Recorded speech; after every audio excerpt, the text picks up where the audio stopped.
Et terminons ce journal dans l'est de la République démocratique du Congo, précisément à Butembo, dans le Nord Kivu, où près de 9% seulement d'infirmiers de cette ville reçoivent le salaire de l'État, aux côtés d'environ 23% qui touchent la prime des risques. La révélation a été faite ce jeudi par le président du conseil urbain de l'Ordre national des infirmiers en ville de Butembo, Fidèle Kaindo Sivita, a également déploré des menaces sécuritaires dont ont parfois été victimes certains infirmiers dans cette partie du pays. À l'occasion de la journée dédiée à l'infirmier ce jeudi, le président de cette organisation demande au gouvernement de revoir la question de conditions de vie des professionnels de santé. On écoute au micro de Julien Vouya.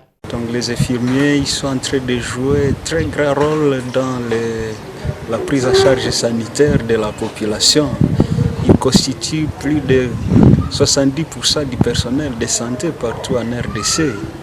Donc, ceux déjà qui se donnent, ils sont en train de faire leur travail correctement. Mais sur le plan rémunération, il y a trop de difficultés. Et les infirmiers sont en train de souffrir.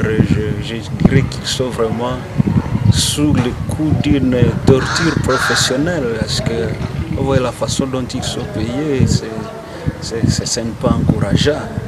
Et je vous dis, il y a par exemple seulement 23% d'infirmiers qui reçoivent la prime de risque dans notre ville ici. Et seulement 9% qui reçoivent les salaires de l'État. Jusque-là, on ne voit rien changer. Il y avait des promesses qu'on allait, n'est-ce pas, améliorer les salaires des infirmiers, et que d'autres allaient être mécanisés au mois d'avril qui vient de passer, mais on est déçu de constater qu'il n'y a eu aucun changement.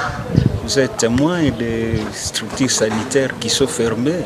En dehors de la ville de Butembo, vous avez appris récemment l'attaque du centre hospitalier de Kisunga, qui est jusqu'aujourd'hui non fonctionnel parce que les infirmiers ont dû fuir. Les infirmiers qui sont sécurisés par des bandits, des hommes armés qui entrent dans les structures sanitaires. Cela témoigne d'un manque de respect envers les infirmiers et d'un manque de reconnaissance aussi. Les infirmiers sont des gens qui soignent tout le monde, ils n'ont pas d'ennemis. Donc ce n'est pas normal que des gens se glissent dans les structures sanitaires et commencent à les attaquer.